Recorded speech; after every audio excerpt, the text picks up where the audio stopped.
guys, good morning. So welcome po dito sa panibagong vlog natin. Another day, another property na naman tayo for today. So for today's video, nandito po ako ngayon sa Tabugon, Camarines Norte, kung saan maglulocate tayo ng property na small cut lang. At ito po ay may sukat na 1.5 hectares. And then at the same time, ito po ay along Barangay Road po. And then plus pa po natin, may kasama na po itong piggery. I-plus pa po natin, ito po ay niyugan. So si property po ay puno po ng mga dwarfs na niyug. So papasukin natin si 1.5. Siyempre po, bago ang lahat, paki-like, paki-share and subscribe po sa ating YouTube channel. And then paki-pindot na rin po yung ating notification bell para lagi po tayo updated sa mga properties na ipa-vlog po natin. So tara, ikutin natin sa property. Si property po ay magsisimula dito sa may pinakabakod po na yun, kung saan makikita po natin yung mga nakatanim na halaman po na yan. So ayan po. And then ito na po yung pinaka-barangay road po natin, kung saan hindi pa po siya cemented road. Bali ito po ay nasa 500 meters na layo dun po sa may pinaka-national road. So napaka-easy naman po, 500 meters lang. And then pasok na pasok naman po yung ating car. Pero hindi natin na ipasok kasi umulan, medyo madulas. Pero kung sa panahon ng tag-araw, pasok na pasok naman po yun dyan yung ating sasakyan. So ito po yung pinaka-barangay road natin. And then si property po ay nasa 50 meters po ang kanyang haba dun sa may pinaka-barangay road natin. So ito na po yung ating piggery.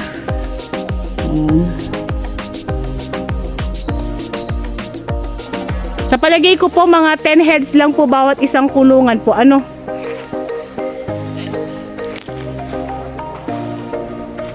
Para pong mga nasa 100 po yung mailalagay dito.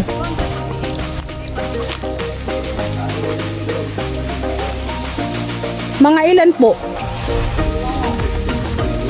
15 heads? So 10 to 15 heads yung mailalagay natin sa bawat slot ng ating Adi lagi na lang nakapirmis na nakahiga yung baboy. So yan, kasama na yung pinakatangke na yan. Okay naman siya, wala pa naman sira yung pinakakulungan. Kasama na po yung dalawang kubo na yan. Ang daming bunga ng ng niyog dito. Mataba yung lupa.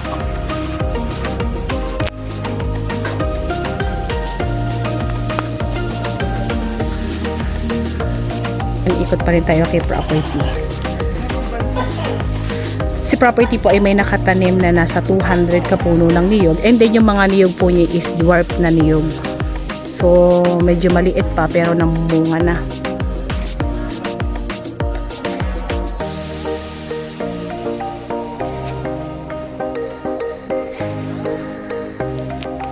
Marami rin siyang saging. Ito daw po ay naglulukad ng nasa 1 tonelada po, every 2 months yan. So for sure may return income tayo sa mga niyog natin.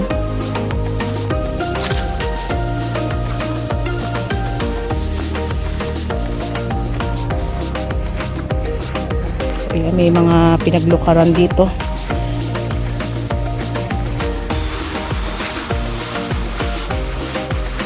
Medyo may kasukalan lang si property, hindi na naaasikaso.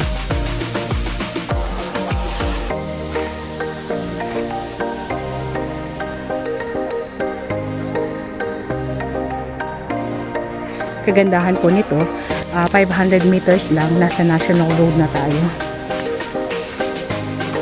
So paglabas natin, may mga masasakyan na agad tayo, mga bus.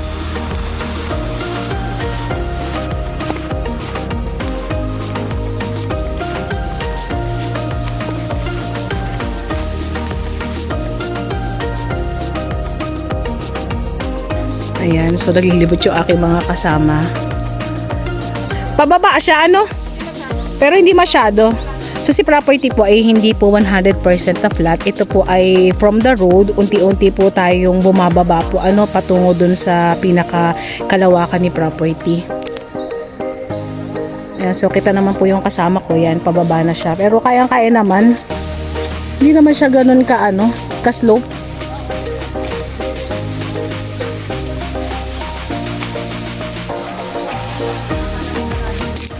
Oo.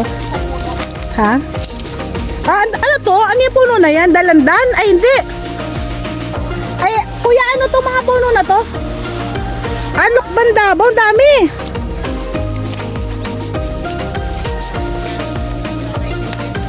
Seedless pa.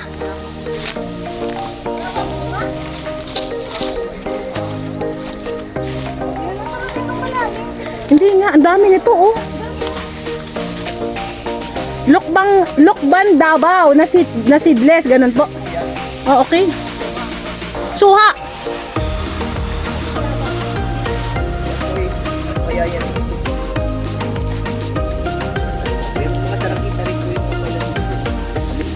So meron tayong mga lukban, saka meron tayong mga daranghita.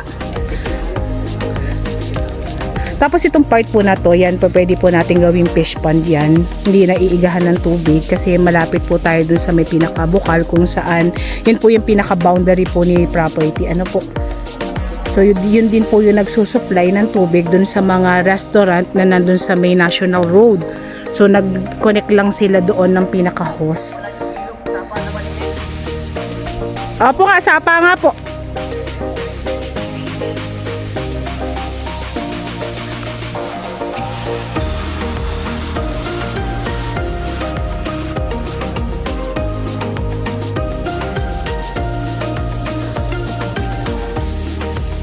Siya medyo masukal ito sa part na to.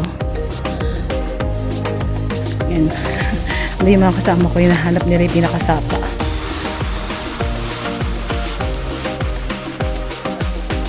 Pero kagadahan kay property, wala siyang halong upland. So, slope lang na gradual po ang pinakakalupaan po niya.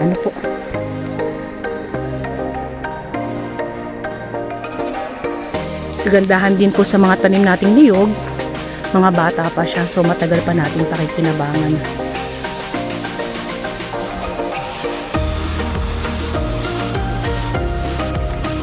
So about naman po dun sa pinaka-documents nitong si 1.5, ito po ay TCT title and then mag-asawa po yung nasa titulo. And then good thing, buhay po yung mga seller po natin. Dito sa part na to medyo marami tayong uulingin. Konting linisin lang si property, maganda tong property na to. And then ulitin ko po, tayo po ay nasa 500 meters lang away from National Road. So kahit lakarin po natin, kung wala tayong sasakyan, paglabas natin, ayan na, sakaya na ng mga bus.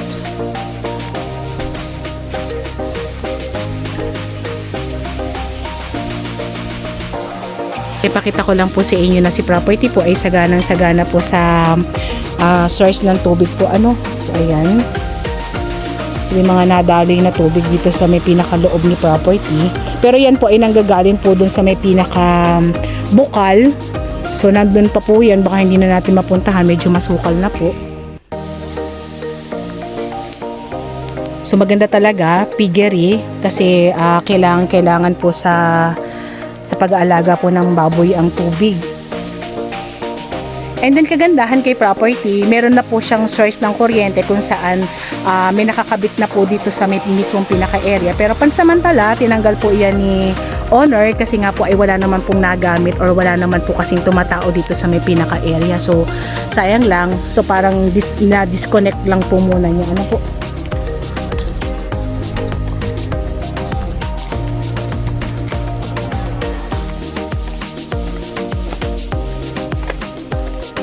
So kung i-rate natin si property, tayo po ay nasa 100% na semi-slope. So good thing, wala po tayo mga rolling na part ng ating property. So may advice ko pa rin naman po ito sa mga medyo may edad nating buyers kasi nga po ay hindi naman po siya ganun ka slope. So napaka-gradual naman. Okay na okay pa rin ikutin. So yan, ikot pa rin tayo kay property. Ito naman tayo punta dun sa may pinaka left side po natin. Ano po? So hindi natin maikot yung ibang part kasi medyo may kasukalan na. So ulitin ko lang po yung pinaka nilalaman ni property. Tayo po ay merong nasa 200 kapuno ng niyog. And then meron tayo ritong dalandan. Meron tayong suha na seedless. Meron din po ditong kakao, saging. So yun po yung mga nakita kong fruit bearing dito kay property. Kagandahan dito sa mga niyog na to. Ang daming bunga.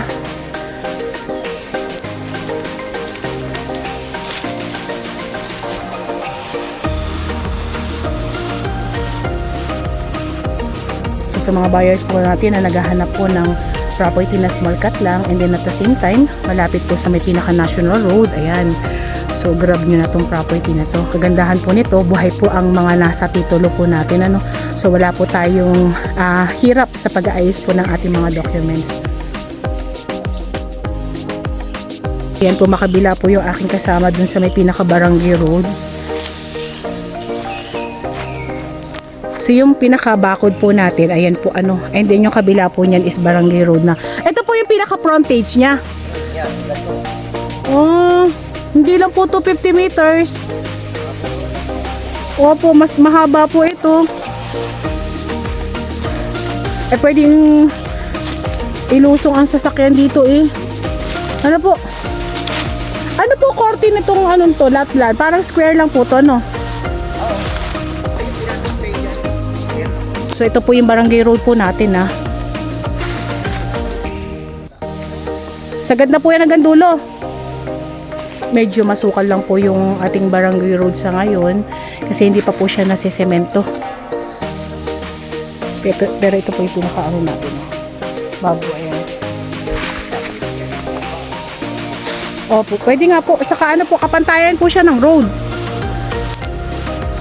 So si Barangay Road po ay kapantayan po ni property, kaya kahit saan dun sa ating mahabang frontage, pwede po natin ipasok po yung ating sasakyan.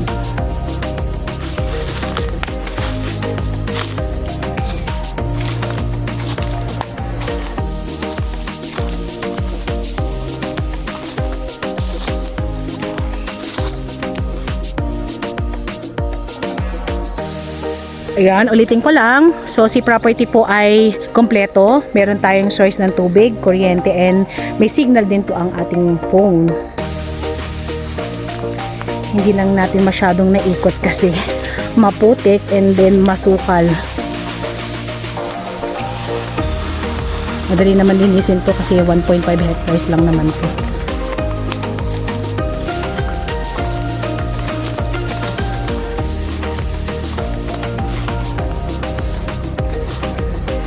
Ayan, sa mga buyers ko na naghahanap ng property na pwede pang maging business or lagyan ng business, ayan, so avail nyo na po itong property na to.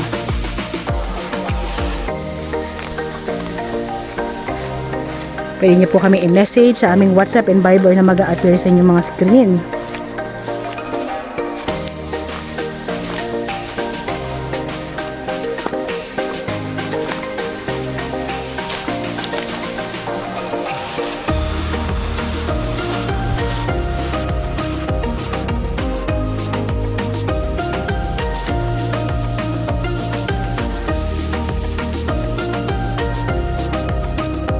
Kasi palabas na kami ng pinaka-property. Pero pakita ko lang din po ulit sa inyo, no? So yung ating paglalagyan ng baboy is almost complete na po. So may mga hose na yan na gagamitin natin para dun sa tubig ng ating hayop. And then meron din tayo ditong pwedeng pag-alagaan po ng mga manok. Ayan, silipin natin.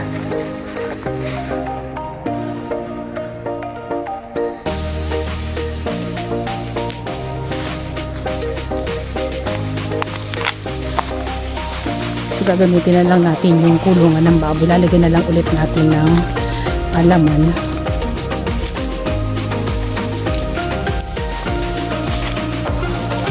May mga hose pa siya.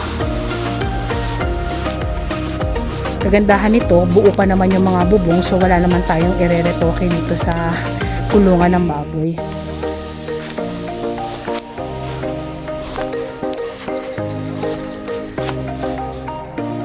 So yan po, kung sakaling magustuhan niyo po si property, ayan, mag-message na po kayo sa amin. Isang magandang property na naman yung na-visit natin for today, na pwedeng investment, and then at the same time, good for business po. Ano po?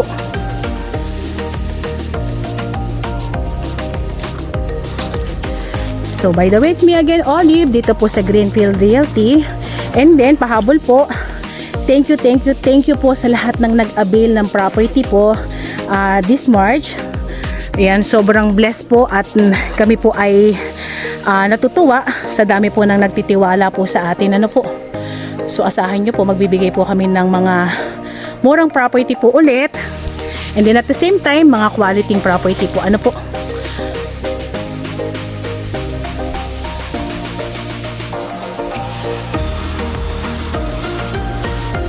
Thank you for watching.